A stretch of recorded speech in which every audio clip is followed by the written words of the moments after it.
Muy buenos días a todos, qué gusto verles una vez más en este año ya recién comenzado. Como les había anunciado hace unas semanas atrás, si no me equivoco, una semana o tal vez dos, no recuerdo bien, hoy vamos a comenzar el estudio del libro de Mateo. Debo decirle que el estudio del libro de Mateo nos va a llevar un buen tiempo, nos va a llevar incluso, podría decir, a lo mejor un año. La finalidad de estudiar el libro de Mateo no es otra más que conocer a nuestro Señor Jesucristo a través del libro de Mateo. Cuando me refiero al libro de Mateo es el Evangelio según San Mateo. Y la intención no es resaltar a Mateo, sino a Jesucristo en el libro de Mateo. Así que poco a poco y semana a semana, si Dios permite y nos da vida, iremos conociendo un poco más acerca de Cristo a través de lo que el libro de Mateo tiene para nosotros. Así que el día de hoy comenzamos a estudiar el libro de Mateo y con el favor y la bendición de él terminaremos esta gran aventura a donde aprenderemos tantas cosas que tal vez en algún momento las hemos leído, pero estoy seguro que algunas otras las habremos pasado por alto. Es un libro muy, muy interesante, como todos los demás libros de la Biblia. Para comenzar, quisiera que me acompañe al libro de Mateo precisamente, pero no necesariamente al capítulo 1, sino más bien al capítulo 9, versículo 9, a donde partimos para conocer de quién estamos hablando. Nos vamos a referir en este momento a Mateo para saber quién es y de ahí partir en lo que él tiene que decir. Muy interesante. Mateo 9:9 dice lo siguiente: pasando Jesús de ahí, vio a un hombre llamado Mateo que estaba sentado al banco de los atributos públicos y le dijo: sígueme. Y se levantó y le siguió. El día de hoy vamos a estudiar la introducción al libro de Mateo y vamos a ver un poco quién es Mateo y vamos a resaltar a Cristo, nuestro Rey de gracia, en los primeros versículos de Mateo. Pero antes, vemos quién es Mateo. Dice la Biblia y la porción que acabamos de leer que Jesús, pasando por ahí, vio a un hombre sentado en un banquillo y le dijo: Mateo, levántate y sígueme. Y es importante que entendamos quién es ese hombre de quien estamos hablando.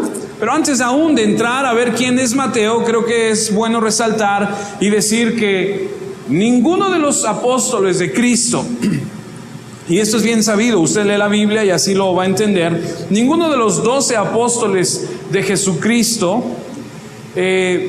tienen en sí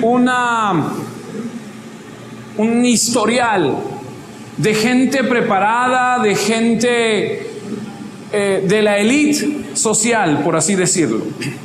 Los apóstoles de Jesucristo, con excepción de uno que es Judas Iscariote, son de una región de Galilea, a donde son gente común, a donde son gente, no me gusta decir corriente, pero es gente común, son pescadores, son aldeanos. Es gente de este lugar de Israel, de Galilea, de las aldeas, de la villa. Y es gente que en ninguna manera está relacionada con gente de la élite, con la educación académica. Eran campesinos en su gran mayoría. Y Jesús va escogiendo uno a uno. Lo interesante del libro de Mateo y lo que acabamos de leer es que Jesús, en el sistema de Dios, conociendo lo que ha de venir después, escoge deliberadamente, sabiendo lo que ha de pasar después, a la gente que de acuerdo a la sociedad es gente marginada, es gente rechazada, y toma de lo vil y de lo menospreciado para llevarlo a un punto a donde glorificarán a Dios.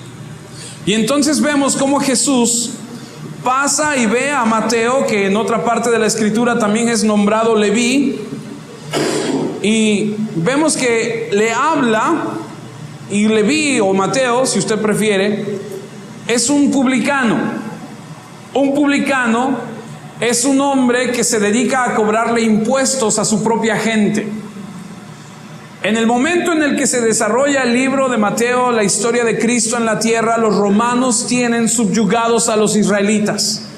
Los romanos cobran impuestos por todo, pero lo que hacía el César en ese entonces era subrentar las porciones que él tenía ocupadas a los senadores de Roma.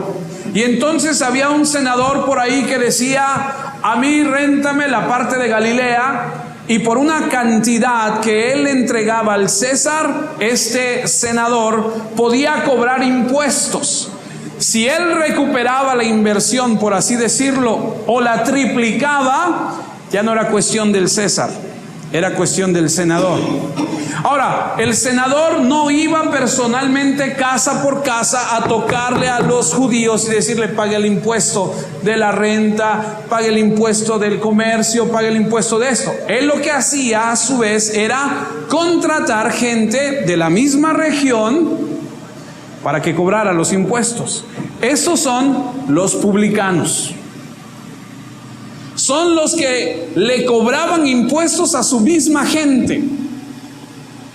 Entonces, en términos mexicanos, le caían gordo a la gente.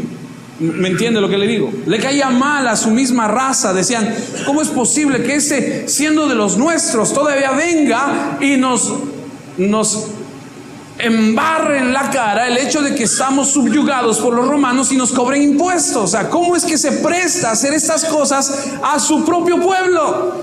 Ese era Mateo. A eso se dedicaba Mateo. Un publicano que cobraba impuestos. Ahora, Mateo, a lo largo del libro, usted se va a dar cuenta que es un hombre humilde. Mateo no resalta mucho en la narración. De hecho, en todo el libro solamente aparece su nombre 2 veces. Él siempre está como que detrás de bambalinas. Él no es muy protagonista. Él no es como Pedro, que aparece mucho. Él no es como Pedro, que de repente interrumpe y habla. No, él está más detrás de... Pero este hombre llamado Mateo pertenece a un grupo de hombres que se dedican a cobrar impuestos. Y esos impuestos que ese hombre cobra, obviamente causan a su mismo pueblo un descontento. Eran detestables. Es más, la sociedad misma a los publicanos los aislaba, los hacía a un lado y los tenían en la misma esfera. Los comparaban con las prostitutas. Es decir, los relacionaban en el mismo círculo. Eran gente que despreciaban. Dice: ¿a qué te dedicas? No, yo soy doctor. ¿Y tú? No, yo soy publicano. Ah, ok. Entonces como que le cortaban la vuelta y como que no lo invitaban a las fiestas, ¿no? Y entonces los publicanos, las únicas personas con las que se podían relacionar eran con otros publicanos. Y eran considerados sirvientes de los romanos, traidores de Israel. Pero se dice que Mateo era diferente, porque cuando Mateo escucha que Jesús le habla al pasar por ahí, le dice: levántate y sígueme, Mateo deja todo en el instante y se va con Jesús. ¿Se acuerdan de Zaqueo? Que era chaparrito así, dice la Biblia. Dice la historia en la Biblia que Zaqueo era jefe de los publicanos. O sea que había una jerarquía dentro de este gremio. Zaqueo, cuando Jesús llega a su casa y cuando Jesús entra a la casa de Zaqueo, Zaqueo lo primero que le dice a Jesús es: voy a regresarle a la gente que le he robado 4 veces. Y voy a dar la mitad de mis bienes a los pobres. Y entonces Jesús le dice: verdaderamente ha entrado el reino de los cielos a este lugar. A diferencia de Mateo, Mateo no expone, no dice: voy a regresar todo lo que he transado. Y entonces los estudiosos dicen que Mateo muy probablemente era muy diferente. Muy probablemente era una persona que cobraba lo que tenía que cobrar y no más. Porque los publicanos eran conocidos por ser, permítame usar la expresión, yo no sé si mis amigos colombianos vayan a entender esta palabra, pero en México hay una palabra que se llama gandallismo. Los publicanos eran conocidos como ser gandallas. ¿Usted sabe lo que es eso? Aprovechados, porque tenían a los soldados romanos con ellos. Entonces ellos decían, ese no quiere pagar impuestos, y ahí iban ahí los guardias y le ponían una calentada como los que ponen bueno, eso me han contado, ¿no? Y entonces eran personas gandallas, se me fue la palabra, abusivos, cobraban por todo. Pero Mateo, dicen los estudiosos que no era así, porque en ningún momento se ve que Mateo tenga una intención de decirle a Jesús, voy a regresar lo que he transado. Ahora, más allá de eso, Mateo 9, versículo 10, Mateo hace algo diferente. Jesús estaba comiendo en la casa de Mateo, y llegaron muchos cobradores de impuestos y pecadores. Todos comieron con Jesús y sus seguidores. Versículo 11.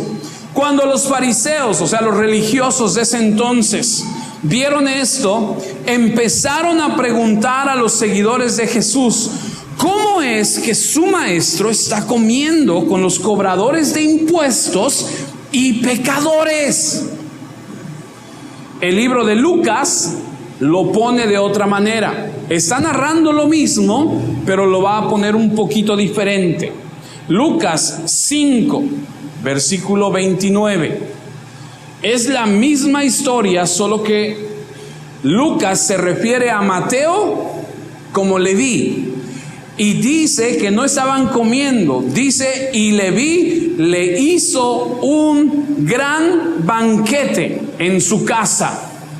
Y había mucha compañía de publicanos y de otros que estaban en la mesa con ellos. Y los escribas y los fariseos murmuraban contra los discípulos diciendo, ¿por qué coméis y bebéis con publicanos y pecadores? ¿Se dan cuenta cómo menosprecian a esa gente? ¿Se dan cuenta cómo dicen, no te juntes, como decía el Chavo del 8, no era el Chavo, ¿verdad? Decía, no te juntes con la chusma, decía Kiko. Esa gente, no debes juntarte con ellos. ¿Cómo es posible que ustedes se junten con los que cobran impuestos y con estos pecadores? Los que estudian la Biblia dicen que a Mateo probablemente le pasó lo que le pasó a los otros discípulos como Andrés y Felipe, que una vez que conocieron que Jesús era el Mesías, les urgía presentárselo a todos sus conocidos. Otros dicen que Mateo, cuando conoce a Jesús y reconoce que Él es el Mesías, hace un gran banquete para decirle a sus conocidos, a partir de ahora, este es a quien serviré. Y se despide de su vieja profesión de cobrar impuestos con un banquete, presentándole a estos hombres a Cristo el Mesías. Pero los religiosos no se relacionaban con los publicanos y con cierto tipo de personas. Esta clase de personas para ellos eran personas despreciables, y por eso es que en la cultura judía ser publicano era ser marginado por la sociedad y con las únicas personas con las que te podrías relacionar, porque nadie más iba a querer ser tu amigo, era con otros publicanos.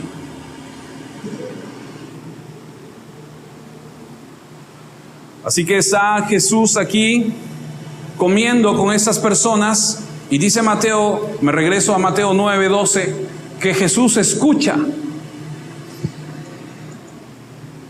Al oír esto, Jesús, que están murmurando, ¿cómo es posible que comes con publicanos y con pecadores? ¿Cómo es posible que te juntes con ellos? Dice que Jesús les dice, los sanos no tienen necesidad de médico, sino los enfermos. Id pues y aprended lo que significa misericordia quiero y no sacrificio. porque no he venido a llamar a justos, sino a pecadores al arrepentimiento. Eso es lo que está pasando en la vida de Mateo cuando conoce a Cristo.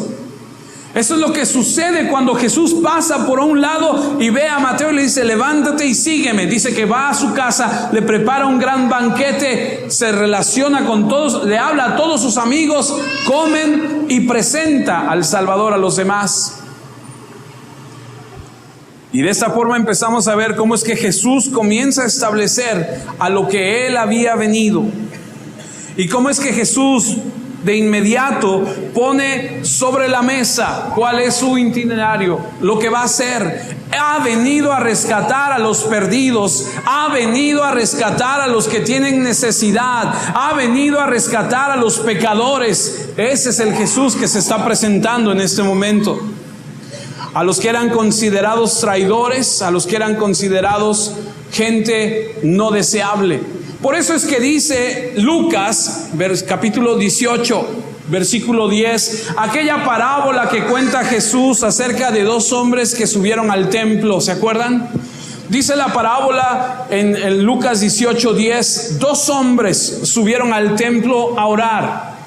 Uno era fariseo, o sea, religioso, o sea que se sentía sentía que porque oraba y que porque diezmaba y que porque iba a la iglesia y porque leía la escritura era mejor que otros.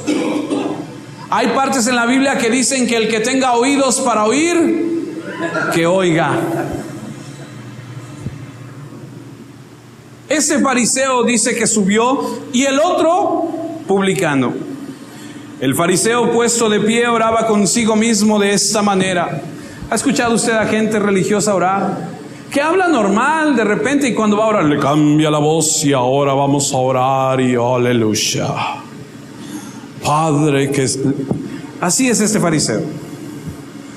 Dice que oraba de esta manera: Dios, te doy gracias porque no soy como los otros hombres, ladrones, injustos, adúlteros, ni aún como este publicano. Ayuno 2 veces a la semana, doy diezmos de todo lo que gano. Mas el publicano, dice el versículo 13, estando lejos. Dicen los historiadores que a los publicanos no los dejaban ni siquiera entrar al templo. Cuando dicen: este es publicano, no, allá quédate, ahí quédate. O sea, no te juntes con nosotros, eres un traidor de la patria. Los judíos son conocidos en la Biblia por ser apasionados con sus raíces, por ser apasionados con su cultura. Eran tajantes. Y a los publicanos los menospreciaban, los hacían a un lado. Por eso es que la parábola dice que el publicano, estando lejos, no quería ni aún alzar los ojos al cielo, sino que se golpeaba el pecho diciendo: Dios, sé propicio a mí, pecador. La narración continúa y dice el versículo 14: os digo que hablando del publicano, descendió a su casa justificado antes que el otro, porque cualquiera que se enaltece será humillado, y el que se humilla será enaltecido. No se les concedía entrar al templo, eran rechazados, y podemos deducir que como Mateo, otros publicanos, igual que tú y que yo, tenía una necesidad en su corazón de Dios, del Dios vivo, del Dios de la Biblia. Porque a muchos se nos rechaza en la familia, en el trabajo, en los diferentes círculos en los que estamos, por diversas cosas. Quisiera decir que por Dios, pero se nos rechaza por diversas cosas. Y muchos de nosotros hemos crecido y hemos andado por el mundo con heridas en nuestro corazón y tenemos necesidad de Dios. Y en nuestro corazón hay una necesidad real que tenemos que reconocer que el único que puede llenarla es Dios. Y Mateo, al escuchar a Cristo pasar y decirle: levántate y sígueme, no dudó. Sin duda era más fuerte su necesidad espiritual que su necesidad económica. porque tenía un buen puesto, porque los publicanos eran conocidos por ser gente próspera, por ser gente que tenía dinero. ¿Por qué? Porque extorsionaban a medio mundo, porque tenían que entregarle una cuota al senador mensual de tanto de impuestos, pero ellos podían cobrar a partir de ahí lo que quisieran.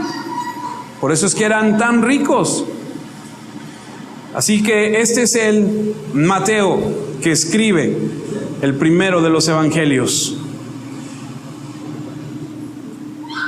Y Mateo va a empezar la narración de su libro con una declaración extraordinaria. Espero esté listo. Mateo 1:1. Esa fue la introducción. Ahora vamos a entrar a Mateo 1:1. Libro de la genealogía de Jesucristo, hijo de David, hijo de Abraham. Esta afirmación vincula a Jesús con dos de los grandes pactos que Dios hizo con la humanidad, con el hombre, y concretamente con David y con Abraham. Esta afirmación que Mateo escribe, libro de la genealogía de Jesucristo, hijo de David, hijo de Abraham, es lo que vamos a estudiar en esta mañana. Y vincula esta declaración con los pactos hechos con David y con Abraham. Vamos a ver primero el de David. Segunda de Samuel, capítulo 7, versículo 12. En aquellos días, allá en aquel entonces, Dios le hace una promesa a David y le dice: y cuando tus días sean cumplidos y duermas con tus padres, le está hablando a David y le está diciendo: cuando tú mueras, cuando tú ya no estés, yo levantaré después de ti a uno de tu linaje, el cual procederá de tus entrañas, y afirmaré su reino. Versículo 13. Él edificará casa a mi nombre, y yo afirmaré para siempre el trono de su reino. Dios, Jehová, el Señor, le dice a David: tú vas a morir, pero de uno que va a salir de ti va a estar en el trono que yo te he dado para siempre. El otro pacto que hizo con Abraham se encuentra en Génesis 12:3. Bendeciré a los que te bendijeren, y a los que te maldijeren, maldeciré.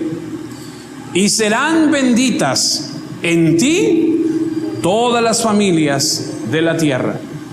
Ahora, usted sabe que esto no pudo suceder en Abraham porque Abraham murió, y no pudo suceder en Isaac porque Isaac murió. Pero hay uno que vive para siempre, que se llama Jesucristo, y en él se cumplen estos dos pactos. El hijo de David sería rey. El hijo de Abraham estaba destinado a ser sacrificado. Mateo comienza con el nacimiento de un rey y termina con el ofrecimiento de un sacrificio. Mateo, más que cualquier otro evangelio, cita el Antiguo Testamento. 13 veces en todo el libro de Mateo se dice: para que se cumpliese lo dicho por el Señor por medio del profeta. Ahora, para nosotros en nuestra cultura es un poco diferente ver el relato de Mateo, pero para los judíos era difícil aceptar la transición entre el Antiguo Testamento y lo que escribe este hombre acerca de Jesucristo.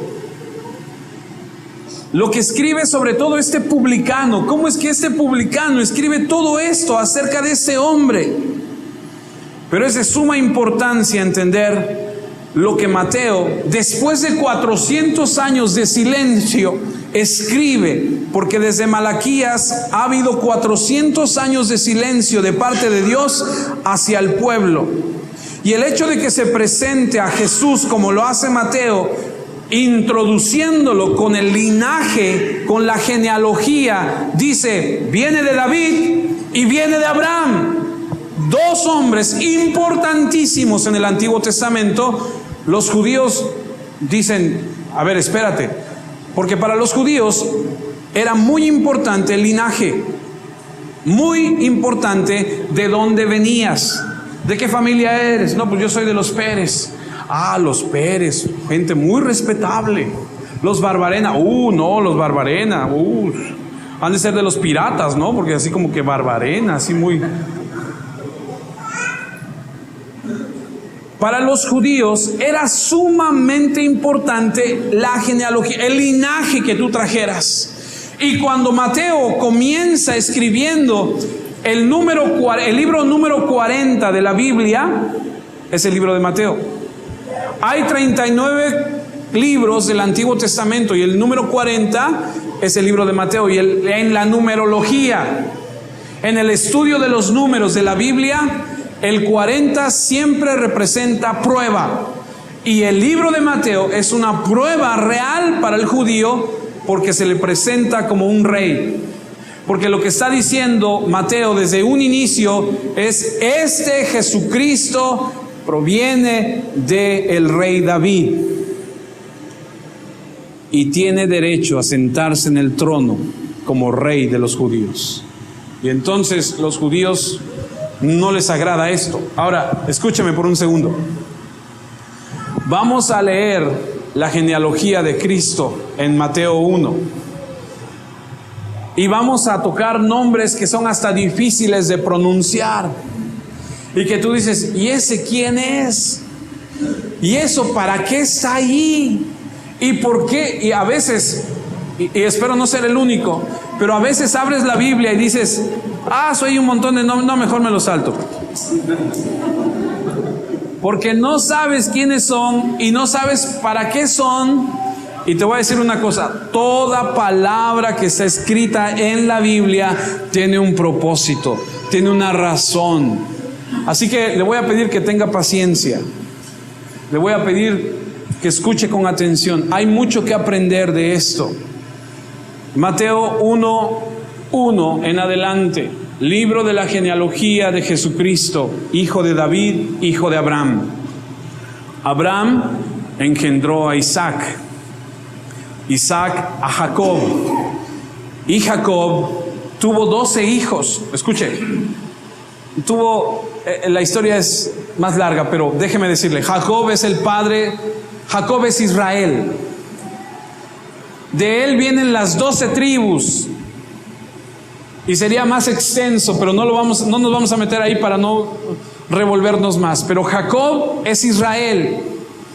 Y Jacob entra con sus hijos a Egipto para no morir de hambre en la tierra. Y se quedan ahí 430 años y se hacen esclavos. Más bien los hacen esclavos. Y si usted no conoce la historia, léala ya en Éxodo. Y si no, vaya a ver la película. Ese es el Jacob. De esos hijos que él tuvo, hay uno que se llama Judá. ¿Ha escuchado la expresión de la Biblia que dice el león de la tribu de Judá? ¿Saben a quién se refiere? A Jesucristo. El león de la tribu de Judá es Jesucristo. Por eso es que dentro de la genealogía de Cristo no están los demás hermanos, está Judá, porque de él Dios lo escoge a él para que de él venga Cristo. Dice Jacob a Judá y a sus hermanos. Judá engendró de Tamar a Fares y a Zara. Fares a Esrom y Esrom a Aram. Aram engendró a Aminadab, Aminadab a Nazón y Nazón a Salmón. Salmón engendró a Rahab, de Rahab a Boz. Este es el abuelo de Buzz Lightyear. Boz engendró de Ruth a Obed y Obed a Isaí. Isaí engendró al rey David, y el rey David engendró a Salomón, de la que fue mujer de Urías. Salomón engendró a Roboam, Roboam a Abías, y Abías a Asa. Asa engendró a Josafat, y Josafat a Joram, y Joram a Usías. Usías engendró a Jotam, y Jotam a Acaz, y Acaz a Ezequías. Y Ezequías engendró a Manasés, y Manasés a Amón, y Amón a Josías. Josías engendró a Jeconías y a sus hermanos, y en el tiempo de la deportación a Babilonia. Después de la deportación a Babilonia, Jeconías engendró a Salatiel, y Salatiel a Zorobabel. Zorobabel engendró a Abiud, y Abiud a Eliakim, y Eliakim a Azor. Azor engendró a Sadoc, Sadoc a Akim, y Akim a Eliud. Eliud engendró a Eleazar, Eleazar a Matán, y Matán a Jacob.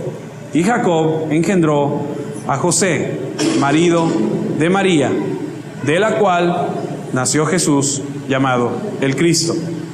De esta manera, de manera que todas las generaciones, desde Abraham hasta David, son 14, desde David hasta la deportación a Babilonia, 14, y desde la deportación a Babilonia hasta Cristo, 14. Y tú dices, ajá, ¿y? Porque leemos Mateo y leemos eso y dices, ajá, ok. Chido el rollo, pero ¿y qué? Ok, aquí hay mucho. Los judíos eran obstinados en saber de qué linaje vienes. ¿Cuál es tu tribu? ¿Sabían que, por ejemplo, el apóstol Pablo era benjaminita, de la tribu de Benjamín, el hijo más chico de Jacob? Que Jesús viene de la tribu de Judá, que el primer rey de Israel, Saúl, es benjaminita también, y así. Él viene de la tribu de tal, él es de la tribu de tal, ¿no? Así eran y querían saber los israelitas, ¿quién fue tu antepasado? ¿Cómo se llama tu papá? Pedro, hijo de Pedro, ¿no? Josué, hijo de Vicente, nieto de Vicente, bisnieto de Vicente. Por eso no le puse Vicente, porque no, ya son muchos Vicentes.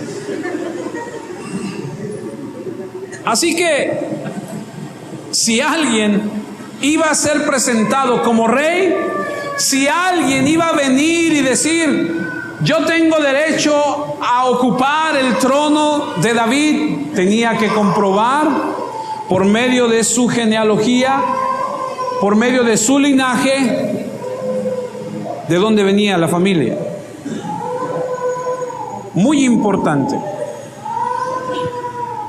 Después de la conquista de la tierra de Canaán, ¿se acuerdan cuando el pueblo de Israel sale de Egipto y pasa el mar y Moisés muere y ahora Josué está a cargo y Josué reparte la tierra y dice, los de Efraín se van a ir para allá y los de acá se van a ir para allá, y etcétera?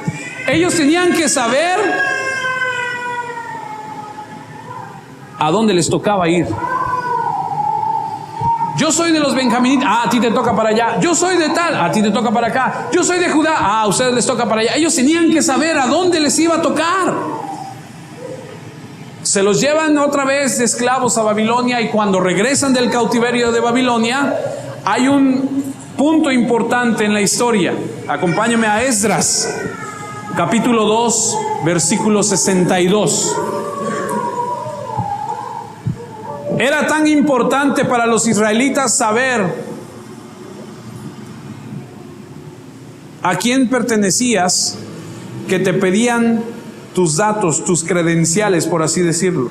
Porque hubo un momento en la historia de Israel que todo el mundo ostentaba, yo soy de los levitas, yo soy de los sacerdotes, porque los sacerdotes les daban tierra y les daban para que se mantuvieran. Y hay una historia ahí en Esdras 2:62 que narra lo siguiente: estos buscaron su registro de genealogías y no fue hallado, y fueron excluidos del sacerdocio.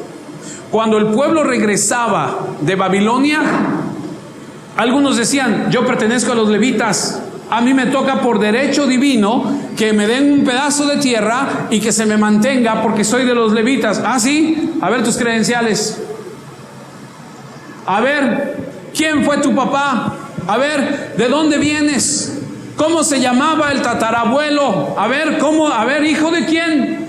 Y dice aquí que buscaron en el registro y no fueron allá y le dijeron: no, tú eres balín, va para afuera. Este no es de los que dice ser. Muy importante.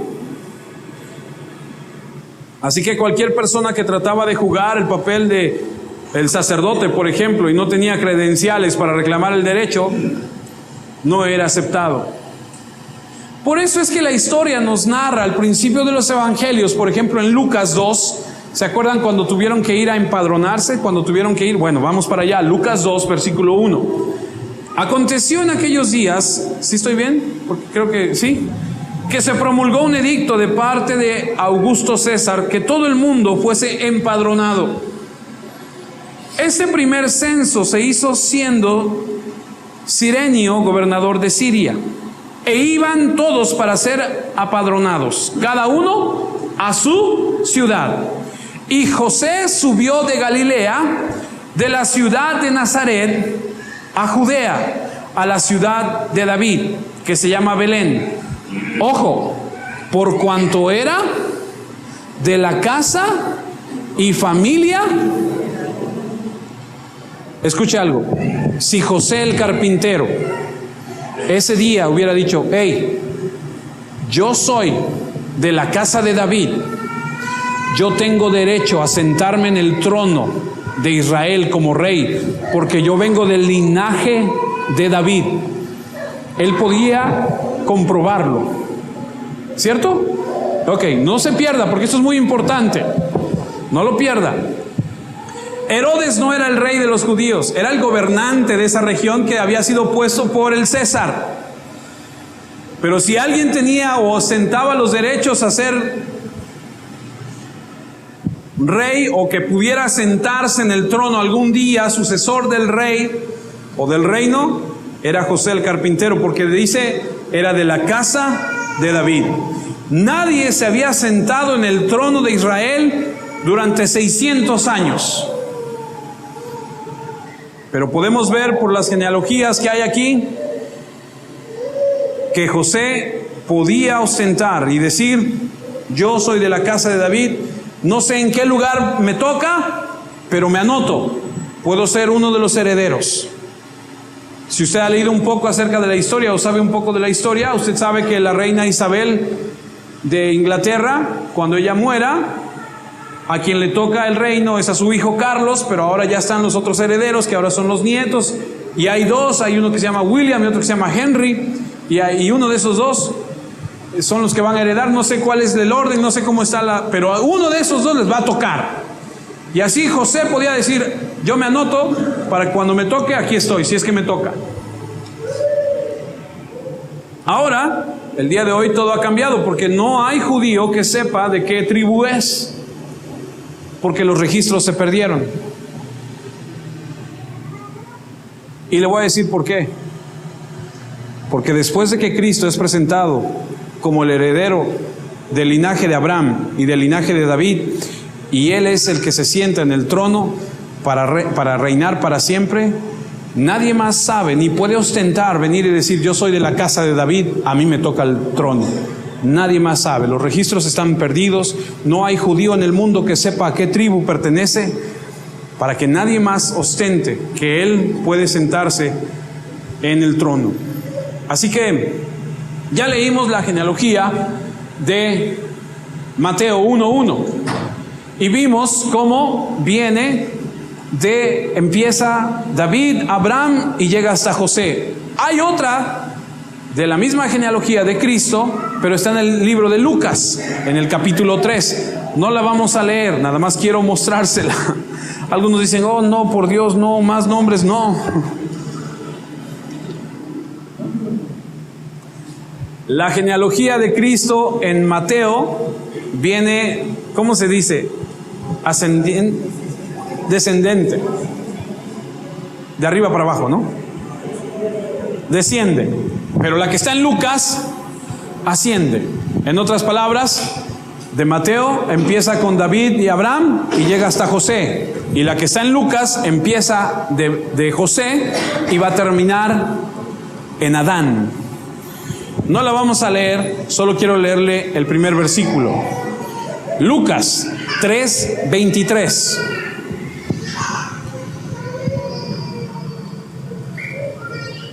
Jesús mismo, al comenzar su ministerio, era como de 30 años, hijo, según se creía, de José, hijo de Elí. Aquí hay una controversia impresionante, porque si tú regresas en tu Biblia a Mateo 1 y lees quién era el papá de José el carpintero, dice que era un tal Jacob, y aquí dice que es un tal Elí. Y entonces algunos dicen, ¿y entonces de qué se trata? O sea, ¿quién? O sea, ¿cómo está? Porque si allá dice Jacob y aquí dice Elí, entonces ¿quién es el papá? Ya ves, ¿te das cuenta cómo hay errores en la Biblia? No, no hay errores. ¿Sabes cuál es la situación? Que este Elí es el papá, quien ellos, los estudiosos, dicen que en el griego no había traducción para yerno. Entonces se supone que este Elí es el papá de María. Y Elí se convierte en el padre de José al José casarse con María. ¿Y entonces qué? Entonces hay dos linajes. Un linaje viene por parte de María y el otro linaje viene por parte de José. Pero José no es el padre biológico de Jesús. No, no lo es. Pero tiene derecho al trono porque cuando un hombre adopta a un hijo, ese hijo tiene derecho a todo lo que el padre le está otorgando. José, esposo de María, no es padre biológico de Cristo, pero le da todos los derechos que él tiene del linaje que vienen por su familia a Cristo para subirse al trono de David. Por el otro lado, María tiene también su linaje y por ella Jesús, a través de la sangre, es que él tiene derecho a sentarse en el trono de David. Ay, por favor, espero que no le esté yo haciendo bolas. ¿Me está siguiendo?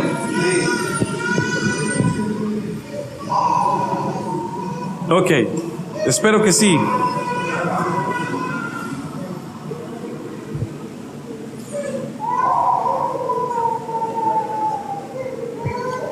Llamo su atención a la escritura que dice según se creía. Sí estás ahí, ¿verdad? Esta expresión según se creía, lo que denota es que, más adelante lo vamos a ver, pero la gente después supo que Cristo no era hijo biológico de José. Ok, entonces entiende que por un lado está la genealogía de Jesús a través de su mamá y por otro lado está la genealogía de Jesús a través de su papá, o en este caso de su padre adoptivo que es José. Y por eso es que Jesús es el heredero a través de los dos canales de subirse al trono. Es decir, no es por eso, sino eso viene a añadirse a todo lo que Jesús está viviendo. Ahora, Primera de Pedro 1:18 en adelante al 20 dice lo siguiente: sabiendo que fuisteis rescatados de vuestra vana manera de vivir, y resalto lo siguiente, la cual recibisteis de vuestros padres, nos arroja luz que Jesús no pudo haber nacido de voluntad de José, porque entonces hubiese heredado la naturaleza caída que todo ser humano tenemos, que fue desde Adán hasta el día de hoy. Tú ves a una hermosa bebé, tú ves a un bebé y dices, ay, qué bonito, pero ese bebé en un futuro puede convertirse en un asesino, puede convertirse en cualquier cosa. Y dices, ¿cómo es posible? Por la naturaleza que traen ellos y que traemos tú y yo. Si Cristo hubiese nacido de voluntad de José, entonces hubiera heredado lo que dice aquí, la cual recibisteis de vuestro Padre. Pero dice, no con cosas corruptibles como oro o plata. Está hablando de que fuimos rescatados. Versículo 19. Sino con la sangre preciosa de Cristo, como de un cordero, sin mancha y sin contaminación, ya destinado desde antes de la fundación del mundo, pero manifestado en los postreros tiempos por amor, dice, de vosotros. ¿Qué está queriendo decir? Que Jesús nació y siempre fue perfecto. No hubo pecado en él. ¿Fue tentado? Sí, pero no pecó. Así que a través de la genealogía de en ese momento de la mamá de Jesús, que es María, tiene el derecho, y a través de José, su padre adoptivo, tiene el derecho también. Así que vemos como Mateo presenta a Cristo. Y si usted lee Lucas 3, por ejemplo, y lee toda la genealogía, va a rebasar David, va a rebasar Abraham, y se va a ir hasta Enoc y hasta Matusalén, y se va a ir hasta Adán. Y entonces la genealogía de Lucas presenta a Cristo como hijo de Dios. Ahora, otro punto importante del por qué no podía ser hijo de José, hijo biológico de José, es que hay una parte en Jeremías, capítulo 22, versículo 30, que habla de un tal Jeconías. Este Jeconías está en el linaje de José. Y la maldición de Jeconías, que leemos ahí en Jeremías 22:30, dice, esto dice el Señor, anoten a este hombre en un registro como hombre sin hijos, como uno que no tuvo éxito en la vida, porque ninguno de sus descendientes logrará sentarse en el trono de David, ni volverá a reinar en Judea. Si hubiera sido hijo de José, nunca habría podido sentarse en el trono de David, estaría bajo esta maldición. Sin embargo, tuvo el derecho legal de ser hijo de José, adoptivo, por así decirlo, pero no de sangre. Porque si hubiera sido de sangre, por esta maldición no se hubiera podido subir al trono. Así que, bueno, hay muchas cosas que aprender acerca de esto. Y si me permite, quisiera llevarle hacia el final. Oro a Dios porque todo esto le sirva. Y oro a Dios porque esto traiga luz a su vida. Yo sé que de repente algunos dicen, ¿qué? Y también sé, y le voy a ser muy sincero, como siempre lo he hecho, que algunos vienen buscando palabra de Dios para sentirse mejor.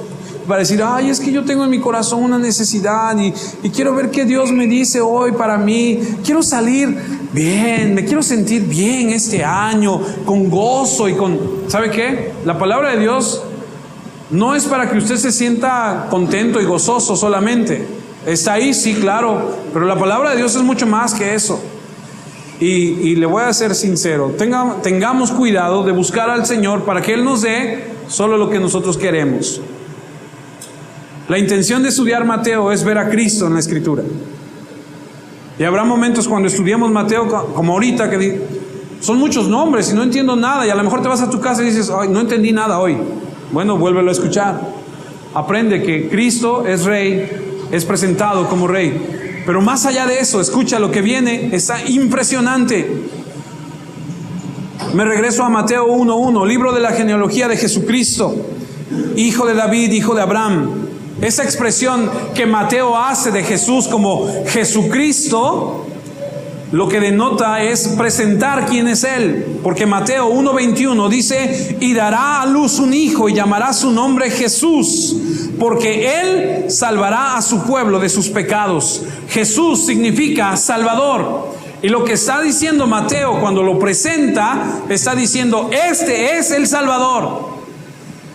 Y no nada más lo presenta como Jesús, lo presenta como Jesucristo. Y Jesús es Salvador y Cristo significa ungido. Cristo significa ungido.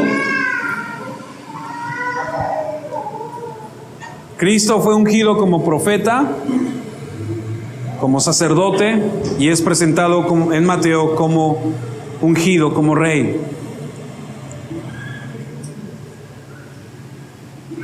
Pero como usted y yo sabemos en la historia, muchos rechazaron a Jesús.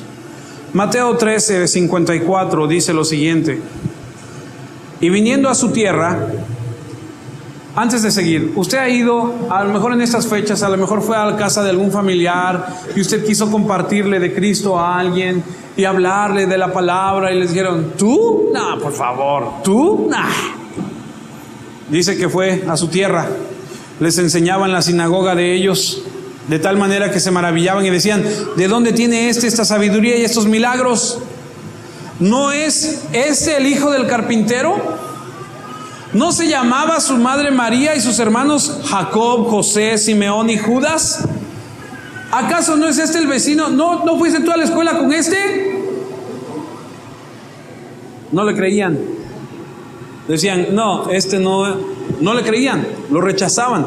Y en el Evangelio de Mateo vamos a aprender, si Dios nos da vida y nos permite y nos concede su gracia, que es el evangelio donde más rechazan a Jesús como rey, no lo aceptan y lo cuestionan y lo rechazan abiertamente. Mateo empieza presentando a Jesús como rey, pero la gente no lo reconoce. Ahora, no es cualquier rey, no es el siguiente rey de Israel, es el rey de reyes y señor de señores. Es el Salvador, porque lo presenta como Jesús Cristo, el Salvador ungido. Ahora, para terminar, algunas verdades impactantes acerca de la genealogía. Y entonces ahora es que usted va a decir, con razón leímos todo eso que leímos de los nombres. Hijo de David, hijo de Abraham. Usted sabe, le voy a recordar un poco acerca de David. David, con todo y de que era amigo de Dios, con todo y de que tenía un corazón conforme a Dios, fue un hombre que tuvo muchos problemas con las mujeres.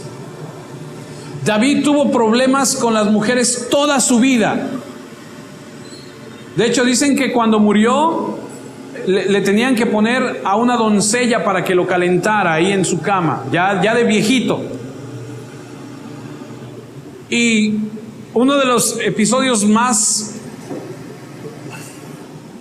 grandes en la vida de David es cuando él está en el balcón y de repente voltea a ver a la casa del vecino y ve a Betsabé que se está bañando y dice, me gusta, tráiganmela, y asesina a su esposo para quedarse con ella. Y mató a tanta gente David que Dios no le permite que él construya el templo. Y de ahí viene Jesús, hijo de Abraham. Abraham, a pesar de ser amigo de Dios, se metió con Agar y cometió adulterio. Cuando la esposa le dice, es que Dios nos dijo que tuviéramos un hijo, pero pues yo no puedo, pero aquí está mi sierva. Y el otro dijo, ay, no, bueno, está bien, a ver, vamos. O sea, Abraham, adúltero, mentiroso. Cuando va a Egipto, él y su esposa, dice que le dice a su esposa, dice allá en Génesis que le dice a su esposa, mira, me van a preguntar por ti porque eres muy hermosa, tú di que eres mi hermana. Y cuando llegan en Egipto, el faraón la ve y dice, qué bonita muchacha, a ver, tráiganmela. Y Abraham no dice nada. ¿Y sabes cuántas veces lo hizo? 2 veces. ¿Y sabes quién lo repitió? Nada más como nota extra, su hijo. Exactamente lo mismo. ¿De ahí viene Jesús, de esos dos? Sí. De David, asesino, adúltero.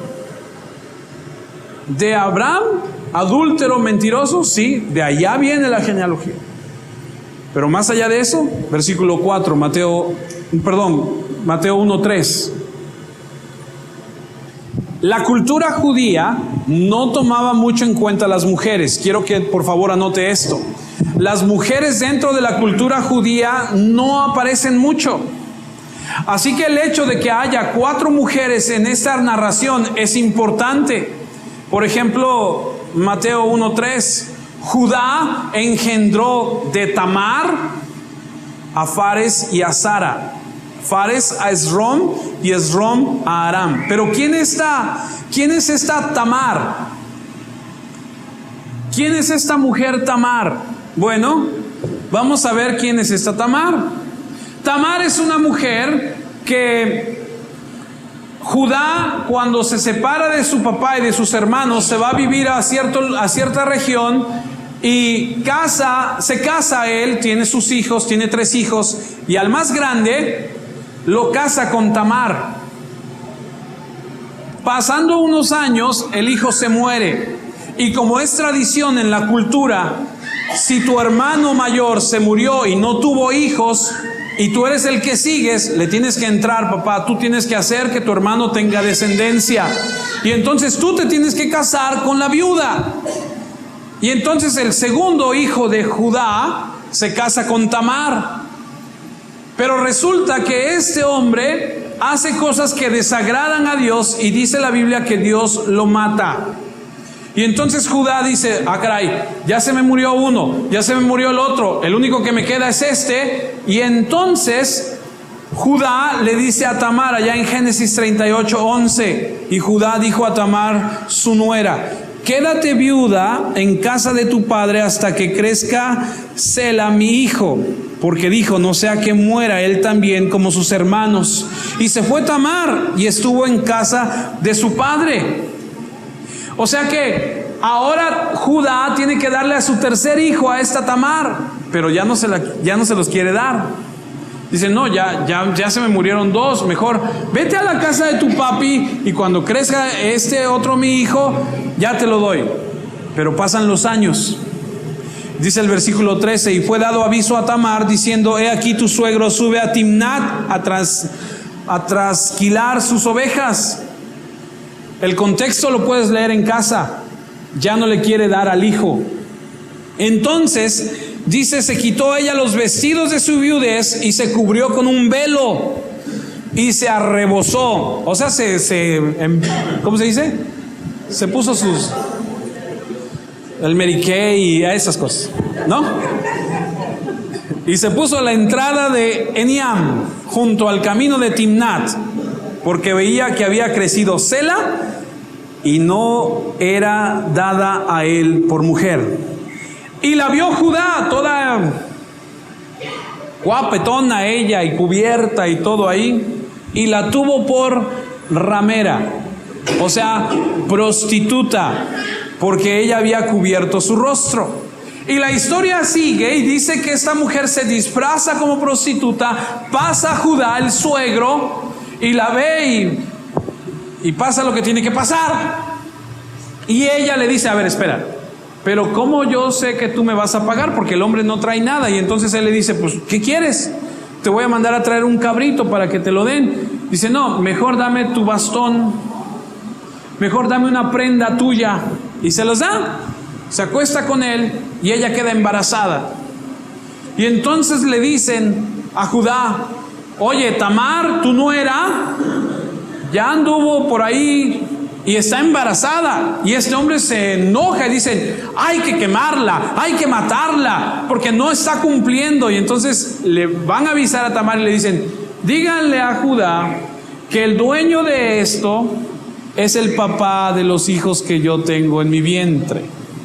Y entonces aquel, cuando ve, dice, caray, se va como condorito para atrás, dice, caray. De esa relación nacen 2. De esa relación nacen 2. Y de uno de esos 2 sigue la genealogía de Jesucristo. No se pierda. Siguiente mujer. Salmón engendró de Rahab a Boz.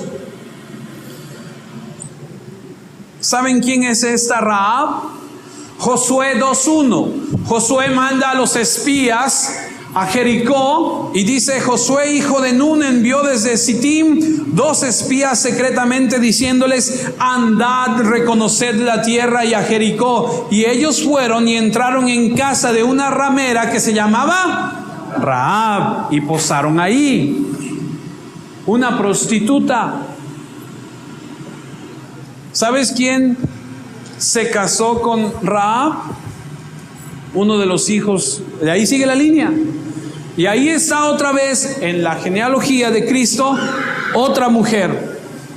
Ya vimos a Tamar, ahora vimos a Rahab, que es prostituta, y la historia continúa ahí mismo en el capítulo 5.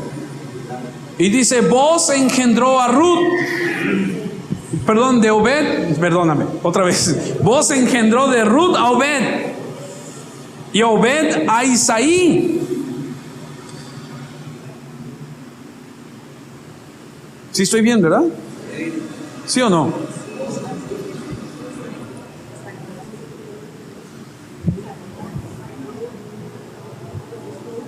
Está mal la cita, pero estamos ahí. Ah, no, sí está bien. Salmón engendró de Rahab a Boz, Boz engendró de Ruth a Obed. Ok, y de Obed a Isaí. Ok, ahora, tú me puedes decir: bueno, Ruth fue una mujer piadosa, fue una mujer buena. Sí, sí lo fue. Ruth fue una mujer piadosa y una mujer buena, sí. Nada más que hay un detalle. Vamos ahora a Génesis 19. En lo que usted llega a Génesis 19, yo le cuento. ¿Se acuerda de Sodoma y Gomorra? Abraham le dice a Dios: pero si hay 50, ¿no los matas? Pero si hay 30, y usted lo puede leer ahí. Dice la Biblia que los ángeles del Señor tomaron a Lot, a su esposa y a sus hijas, y las sacaron de Sodoma y Gomorra. Y cuando los sacan de Sodoma y Gomorra, se van a refugiar a una ciudad cercana. Cuando ellos pasa todo lo que sucede con Sodoma y Gomorra, que es destruida por Dios, salen de esa ciudad, se van y se refugian en una cueva. Y en esa cueva, las hijas de Lot se dicen una a otra: oye, no hay hombres en la tierra, como si no hubiera más. No hay hombres en la tierra. Vamos a emborrachar a nuestro padre y vamos a meternos con él para que tengamos descendencia. Versículo 36 de Génesis 19. Y las 2 hijas de Lot concibieron de su padre, y dio a luz la mayor un hijo, y llamó su nombre Moab, el cual es padre de los moabitas hasta el día de hoy. Ruth es moabita. Ruth viene de un pueblo que ha nacido del incesto. La hija se metió con el papá y nació Moab. Y ese Moab hizo un pueblo, y en ese pueblo está Ruth.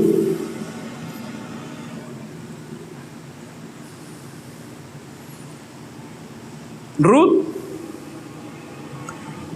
producto de, no directamente, pero el pueblo de ella, incesto.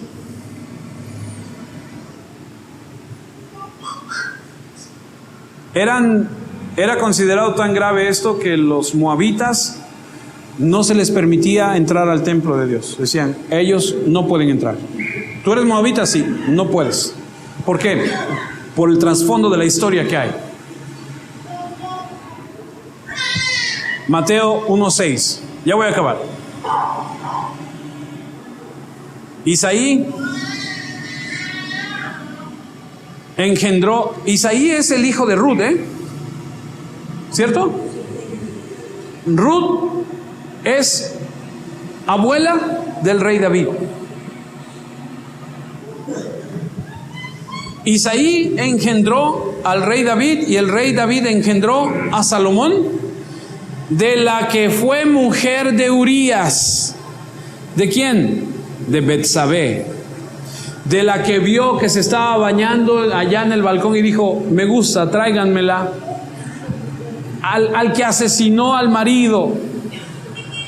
De ahí viene Salomón, el rey Salomón. Su mamá Es esa mujer que se estaba bañando en el balcón, que David la trae y asesina a su esposo de ese momento y comete adulterio con ella.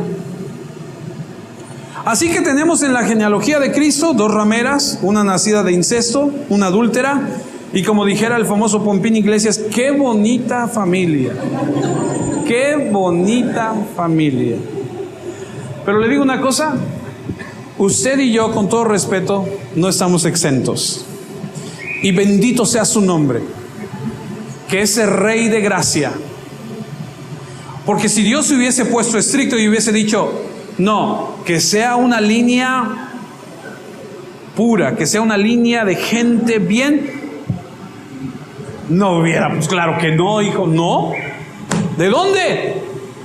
Por eso es el Rey de gracia. Por eso Mateo, cuando lo presenta y leemos toda la genealogía y vemos Tamar, y vemos Rahab, y vemos a Ruth, y vemos a esa mujer Betsabé ahí, decimos, Señor, gracias, porque en tu gran amor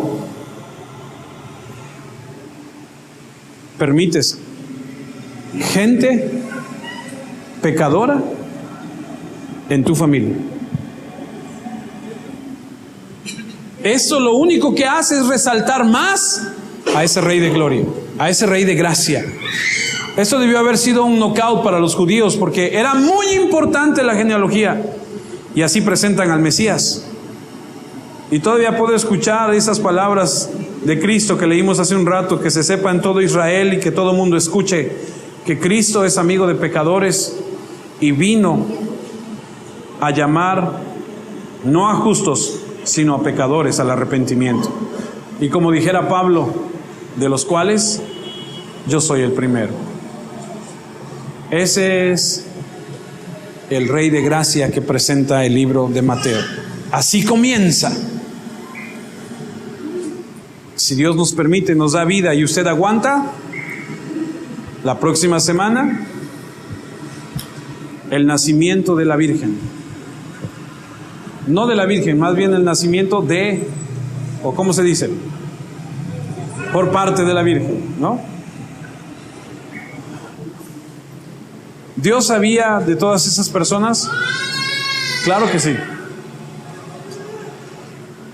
Por eso se llama Rey de gracia. Vamos a orar. Señor, en esta tarde queremos agradecerte por este tiempo que nos has permitido estar juntos. Amado Jesús, te agradezco tanto la oportunidad que nos das de estudiar tu palabra. Te pido humildemente que nos enseñes, que nos ayudes. Te agradezco porque me permites ver a través de tu palabra, a través de la historia, a través de la narración de Mateo, cómo es que en el transcurso de ese linaje, en tu gran amor, en tu gran misericordia, en tu gran bondad, has permitido que sean injertadas en esa línea personas que a la vista pudieran ser despreciables, pudieran ser descartadas. Y sinceramente, Dios, te doy gracias porque creo que es la misma situación para cada uno de nosotros. Tu palabra dice que no hay justo ni aun uno. No hay quien haga el bien, no hay quien busque a Dios. Pero en tu gran amor y en tu gran misericordia nos has permitido, nos has extendido tu gracia, tu amor y tu perdón. Porque aún siendo pecadores, diste tu vida por nosotros. Nos amaste cuando éramos tus enemigos. Gracias por ese gran amor. Gracias porque aún cuando el mundo nos rechace, tú extiendes tu amor, tu perdón a nuestra vida. Bendito seas hoy y para siempre. Ayúdanos a atesorar esto en nuestros corazones y a vivir de tal forma que siempre honremos y glorifiquemos tu amado nombre. Gracias, Padre, por tu Hijo Jesús.